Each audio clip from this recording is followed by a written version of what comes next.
তো একজেক্টলি মোটিভটো এতিয়া চাওক ইয়াতে যিহেতু ছেকশ্যন আপোনাৰ 316 ছেকশ্যনো আহিছে আপোনাৰ মানে কি কয় এইটো আপোনাৰ যে টকা পইচা বা ধন আত্মসাতৰ যিটো ছেকশ্যন ইয়াতে লগাইছে আপোনাৰ এতিয়া আমি যদি সহজ সৰল ভাষাত বুজিব যাওঁ যে তেওঁৰ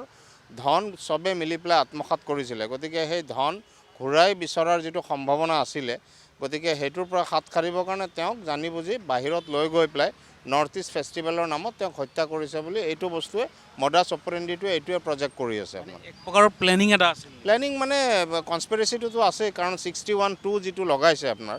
BNSৰ সেইটোৱে হ'ল ক্ৰিমিনেল কনস্পিৰেচিটো কৰা হয় প্লেনিং কৰি পেলাই আপোনাৰ দেখ কথা আপোনাৰ ওলাই পৰিছে কথাটো আছিল কি নে সেই কথাখিনি হয় এতিয়া চাওক সেই ইয়থ পাৰ্টিৰ মানুহকেইজনক ইয়াতে একিউজড হিচাপে আপোনাৰ প্ৰজেক্ট কৰা নাই কিন্তু আমাৰ যিটো সাধাৰণ মানে কমন চেন্স বা আমি যিটো ভিডিঅ' ফুটেজ দেখিছোঁ আপোনাৰ সেই ভিডিঅ' ফুটেজত যেতিয়া জুবিন গাৰ্গ ডাঙৰীয়া পানীত নামিছিলে আপোনাৰ সাঁতুৰিবৰ কাৰণে তেতিয়া এওঁলোকো তাত উপস্থিত আছিলে গতিকে যেতিয়া তেওঁ পানীত ককবকাই আছিলে কিন্তু আমি কাকো দেখা নাই যে তেওঁলোকৰ কোনোবা এজন মানুহে গৈ পেলাই তাৰ পৰা উদ্ধাৰ কৰি আনিছে গতিকে কিন্তু তেওঁলোকক যিহেতু আমি ভাবোঁ যে তেওঁলোককো একিউজড হিচাপে ইয়াতে সন্নিৱিষ্ট কৰিব লাগিছিলে কিন্তু চাৰ্জশ্বিটত মাত্ৰ 7জনৰ বিষয়েহে অভিযুক্ত কৰা হৈছে গতিকে এতিয়া তাৰ মানে এইটো নহয় যে আপোনাৰ এই অভিযুক্ত কৰিব লাগিছিলে চাৰ্জশ্বিটত কৰা নাই যেতিয়া ধৰক মহামান্য সত্ৰ ন্যায়াধীশ আদালতত এই গোচৰটো চলিব গোচৰটো চলাকালীন অৱস্থাত সাক্ষীবাদী যেতিয়া ল'ব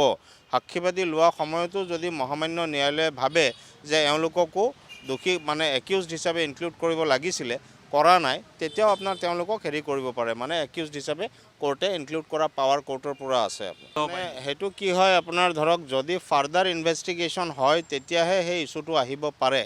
কিন্তু কোৰ্টে যদি আপোনাৰ নিজাববীয়াকৈ একিউজড হিচাপে ইনক্লুড কৰিব বিচাৰে তেতিয়া তেওঁলোকেও আপোনাৰ সেই আইনৰ যিটো প্ৰক্ৰিয়া বাকীকেইজন আসামীৰ কাৰণে যেনেকৈ যিটো প্ৰক্ৰিয়াৰ মাজেদি যাব লাগিব এওঁলোকেও সেই প্ৰক্ৰিয়াৰ মাজেদিয়ে যাব লাগিব আপোনাৰ চাৰ্জশ্বিটখন যথেষ্ট দীঘলীয়া গতিকে আজিহে যিহেতু মোৰ হাতত পৰিছে গতিকে এতিয়া মই ডিটেইল তন্নকৈ পৰ্যবেক্ষণ কৰিবৰ কাৰণে সময় পোৱা নাই যিখিনি আপোনাৰ মানে আপোনালোকৰ সংবাদ মাধ্যমৰ থ্ৰুদিহে পাইছোঁ গতিকে এনেকুৱা এটা মানে this is not a certified copy গতিকে চাৰ্টিফাইড কপি নোহোৱাকৈ মানে বক্তব্য যিখিনি মানে যিটো স্ক্ৰীনশ্বট পাইছোঁ এটা অনুমানহে কৰিব পাৰোঁ যে এনেকুৱা ধৰণৰ ঘটনা ঘটিছে গতিকে চাৰ্টিফাইড কপিটো পোৱাৰ পিছত আৰু তন্নকৈ চাই নিশ্চয় আপোনালোকক আমি ক'ম কি মানে কেনেকুৱা কি পৰ্যায়ত আছেগৈ বস্তুটো